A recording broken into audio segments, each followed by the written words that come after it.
Good afternoon, sir. Your time that you've given to this day.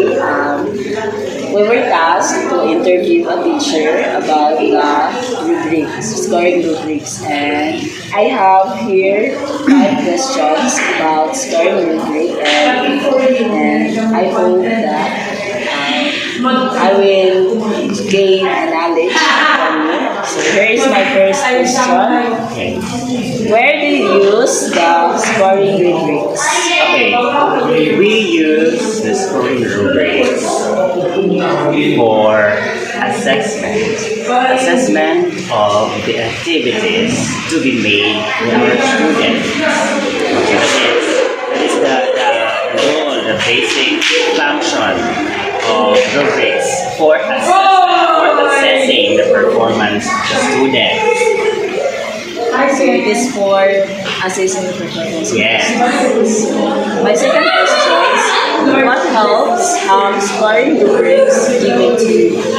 Okay, the scoring rubrics, it helps the teacher, of course, to assess, to find, of course, the strengths and the weakness of the performance of the students, as well as we can track through rubrics. We can track where the student is excelling, where the student is having difficulties, as well as we can through rubric also we can somehow assess, or shall we say take some actions how to improve that weakness that you have seen in the performance of the students, and many more that the rubrics can help a teacher. It helps a teacher to somehow make an easy way to assess the performance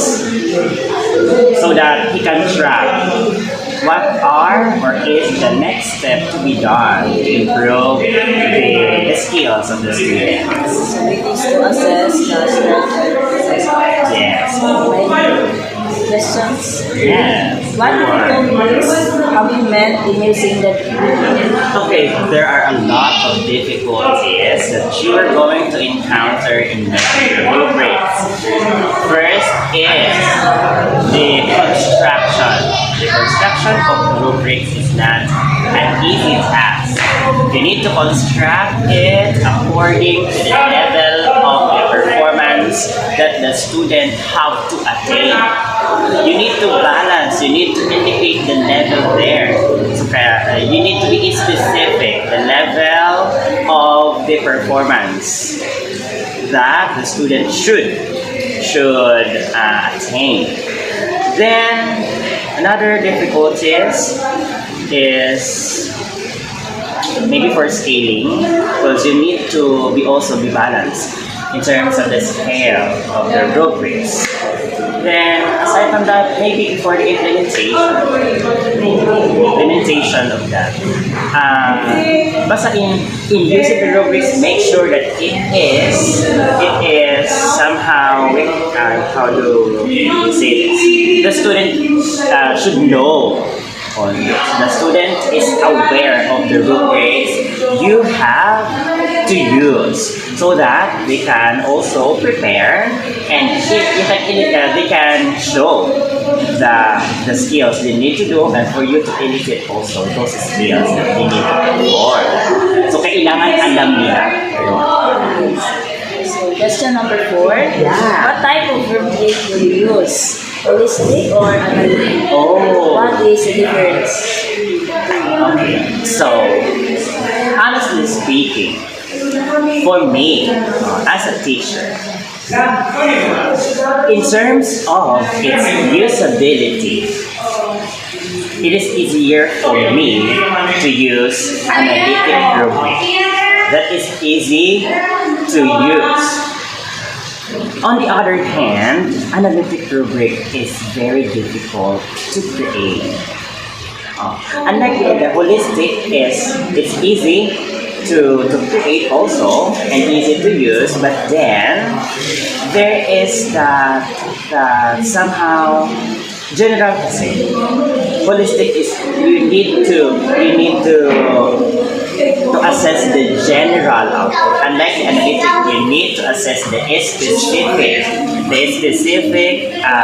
skills that the student should attain. The holistic is easy to use and it's easy to create, but then again, the impact is the general in assess. Unlike the analytic, it is not easy to create, but easy to utilize, and as well as specific ang result. The result is specific. You can track even the single skills, the improvement in the performance of the student. And sige. Sabihin natin on the reality. On the reality, if you don't have enough time, holistic is somehow I use it if I don't have the time to prepare. But if I have a lot of time to prepare, I would going to use analytic. And most of the time, personally, my experience, I have to use analytic because it's easy for me to assess the concrete and result, but on the side of the teacher, it's not easy to create. But if you're passionate enough, you need to do so. You need to do so for you to track the specific performance, the specific skills that you need to track for your students. Ganun lang yun. And then, again, analytic also, you can somehow, just what I said earlier, you can track the level of the performance, whether he or she is excellent, is satisfactory, is rarely satisfactory, is not improvement, and he or she is need an improvement in that skills or in that area. So easy to use, easy to create, and easy to use holistic, easy to utilize analytic, but it's not easy to create. So that is the difference between the two. My last question. Oh.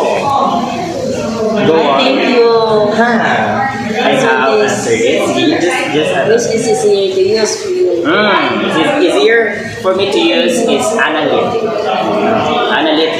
But it's difficult to create. That's the point there. It's easy to use, it's difficult to create. So you need time to create, and you need to have time to balance the components, the skills, and the level of the performance indicated there. So that's easy for me to use is analytic. But for me, easy to create, holistic. Thank you, sir. Okay. Oh. I really understand holistic. Okay, you're welcome.